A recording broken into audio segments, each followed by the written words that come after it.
Are you religious? It's a simple question, right? Either you are or you aren't. Yes or no. Right? Well, not for me.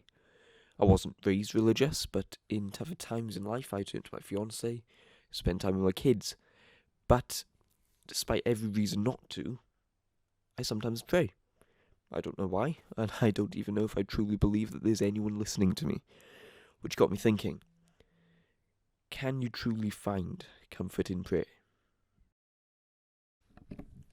During this series, I'm going to be looking at how different religions and beliefs look at prayer. And today, I'm going to be looking at Buddhism. However, this will be different to other places of worship that I visit, as Buddhism isn't a religion. It's a way of life.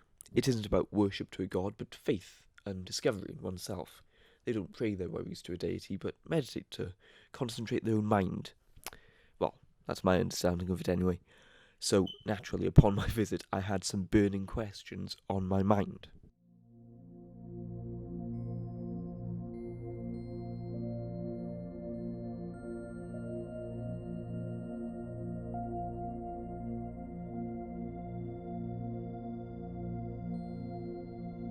So how did I find Buddhism? It's a good question, really. I was going through a very difficult time after I finished my first degree. I did a degree in law in London, and I was intended to become a barrister, as one does. I've already got the hair, as you can tell. And I finished that, and basically I went through a very big crisis, really. I was trying to figure out what I wanted to do in life, and there was just this real sense of, even though I did this degree, I still wasn't very happy. And that's when I became very depressed. I was trying to figure out my sexuality. I was trying to figure out what direction to go in life, really. And around that time, someone I didn't know very well invited me to a group called Soka Gakkai, which is a Japanese form of Buddhism. And in that you chant Nam-myoho Renge Kyo.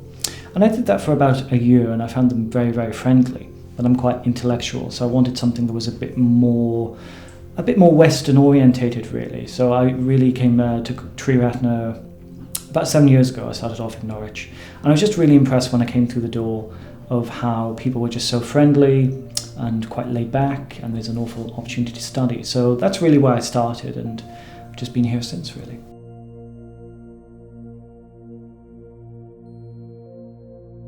How important are the meditation and mantras towards Buddhism? It's a really good question, really, and what you'll find is each person, because of their own conditions, will answer that differently. And certainly each school of Buddhism will have different ways they will answer that. So, for example, in the Tibetan school, mantra is incredibly important because they're very much faith-based and they tend to focus an awful lot on ritual. Most schools will tend to focus on meditation as well in varying degrees. Some, particularly the Zen school, will emphasize this. So each school has its own emphases. I think for me, meditation is important in the sense that I notice what happens when I don't meditate. So I notice, for example, I become more reactive. I notice I'm less patient with myself and others. And what I find when I'm meditating, or rather after meditation, because it tends not to be an instant result, it's much more subtle, I tend to find that I'm just a little bit more aware of my surroundings. Like, the example I always like to give is that you're very much aware. I'm just, for example, able to look up at the sky and just enjoy that for a couple of minutes without thinking I must be doing something. So I think it allows me to just really develop a sense of spaciousness and awareness of both my mind and body, which is very helpful. Mantras are also very interesting. I think at some point people have talked about mantra in terms of prayer, and that's quite an interesting concept, really, because the way I tend to look at mantras is what we call invoking, or you can find out more information about this, for example, in Lama Anagarika Govinda's, I love saying that when I get it right, because that just feels like a real effort, Lama Anagarika Govinda, famous book which is Foundations of Tibetan Mysticism. And he talks an awful lot about mantra in terms of resonating with the universe, so the sense of invocation and the sense of actually just becoming more aware of the qualities of a Buddha or Bodhisattva. Like if you think of Om Mani Padme Hum, this is probably the most famous one, that invokes Avalokiteshvara, which is a Bodhisattva likened to compassion. So it's the idea of invoking compassion. So I think I find mantra for that reason very, very powerful, particularly before meditation, because I usually find I've got an awful lot of energy, so when I sit down to meditate I tend to have a mantra beforehand.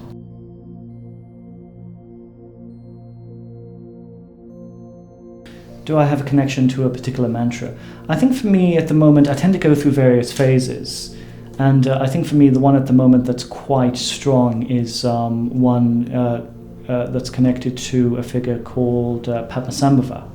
So Padmasambhava is a semi-mythical Tibetan Bodhisattva, and he's associated with bringing Buddhism to Tibet. And if you ever see photos, he's got this amazing eyebrows. He's the most amazing eyebrows and this elaborate get-up, really, very mythical, very Tibetan.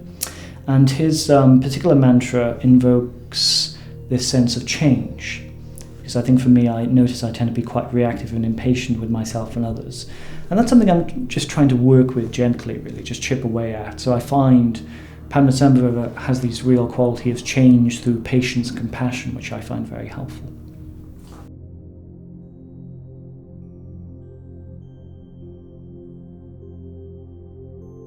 Does meditation give me a certain feeling when I meditate? The best quote I've ever heard about meditation came from one of my teachers who said, every time you sit down to meditate, you never know what's going to happen. And that's entirely true, because you never do. You never know. Most of the time, for me, it tends to be quite neutral or possibly slightly painful in the sense I'm just aware of how much my mind is just scattered and going all over the place, worrying about how do I fix my split ends or what am I going to have for tea later. And sometimes there's just this real sense of what I would call calmness. We call these dhyanas in Buddhism and also in Hinduism, I believe, as well. So it's this the idea that when you start to move away from the distractions, the hindrances we call them, you just start to notice very positive, quite beautiful moments that stay for a little while and then pass. As soon as you become aware of them, they almost pass. So I think it varies an awful lot. Most of the time it's quite neutral. I find when I'm on retreat it tends to be a little more elevated and there's a greater sense of stillness. But I think for me there's also a great sense of joy either during meditation or afterwards. Otherwise, if that's not there, what's the point?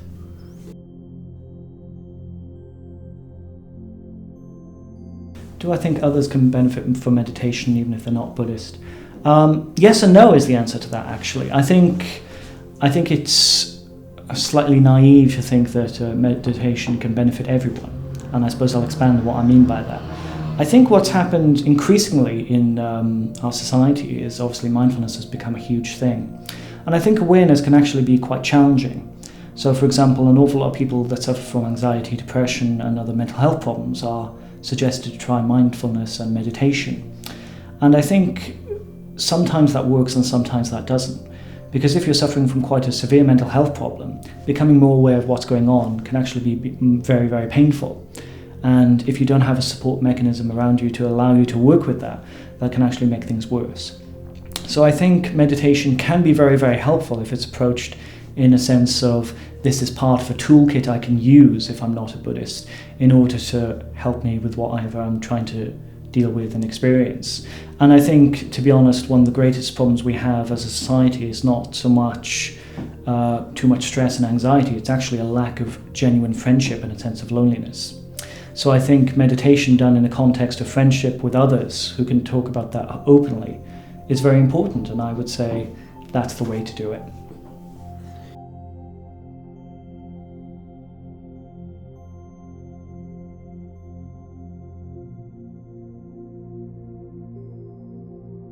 So how did you find Buddhism and what sort of called you towards it? Right. I've been sort of quite interested in religions, I think, since I was a little kid. I never had any religious education in school. So, because I grew up in Germany, and if you're not baptized, you just don't get any religious education in school. But somehow I was always slightly curious, and I knew I didn't believe in God. But anyway, so eventually I sort of started reading stuff, and I came across a book called the Book of, I can't remember now, a Tibetan book of the living and dead, which does talk about what happens when you die, and it talks about what the spirit or whatever goes through, what they see after death, and I sort of read through it and I thought, wow, this sounds really familiar. I like this.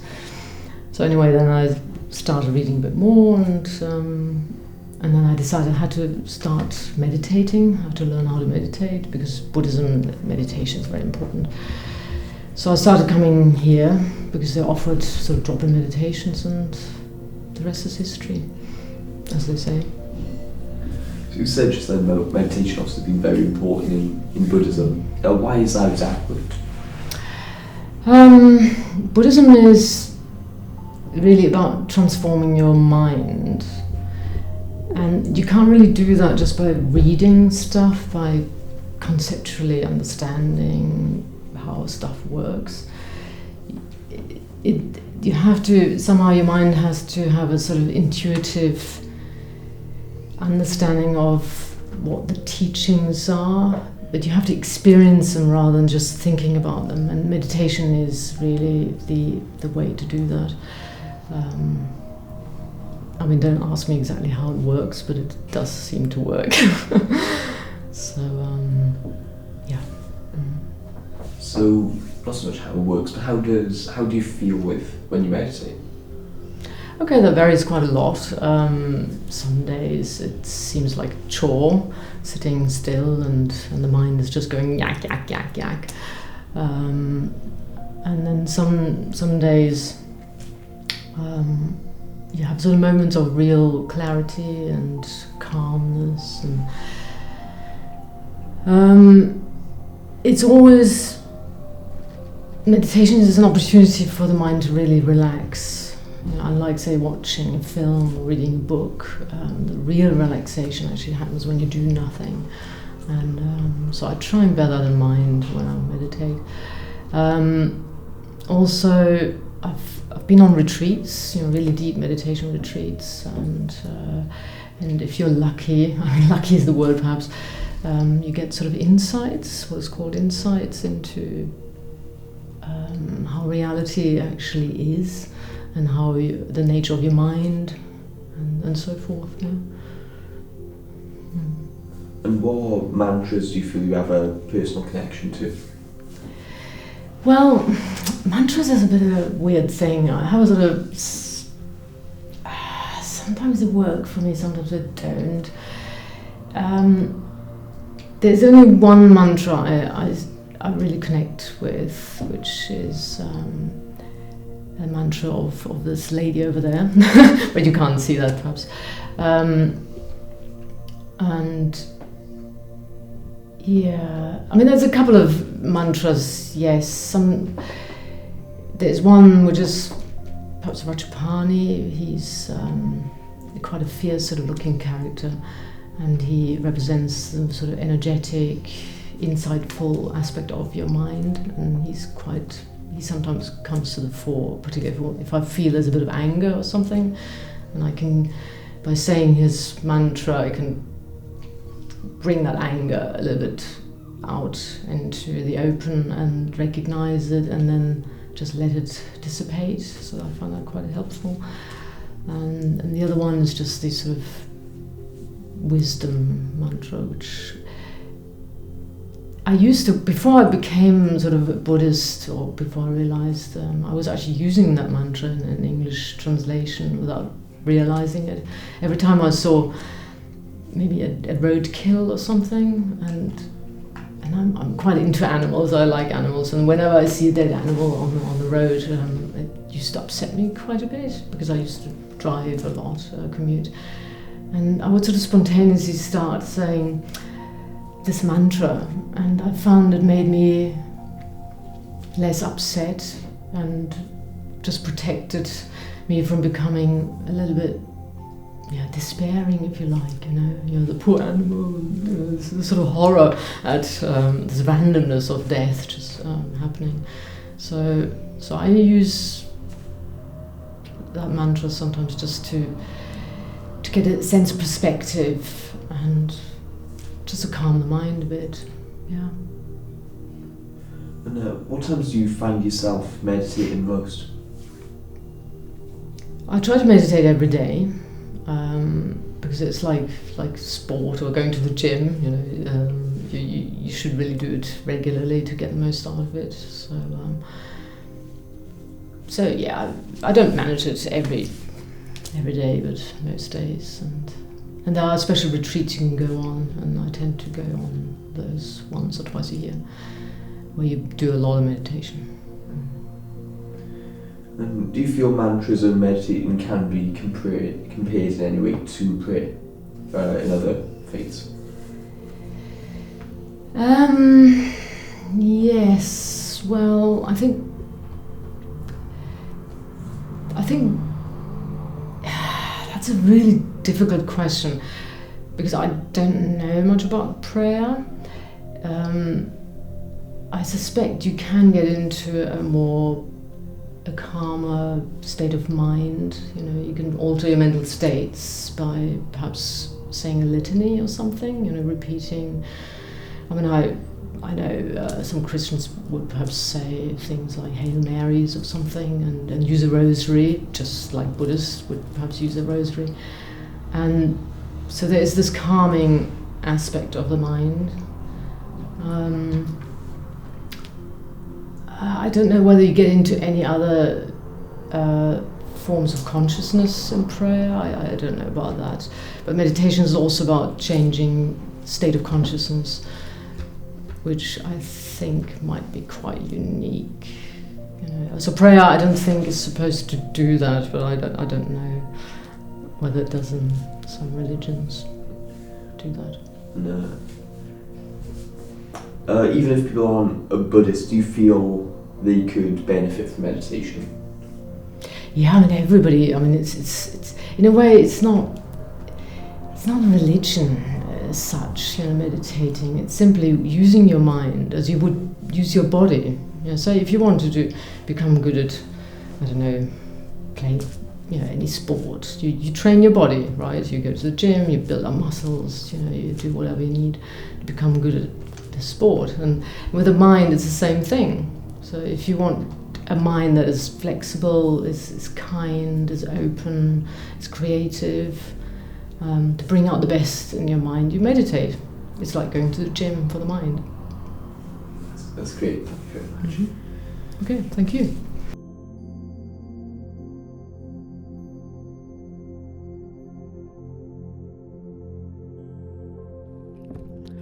So, it's been a while since the Buddhist interview, and beforehand, I need to be honest, I was in the same mindset as I'm sure a lot of you are.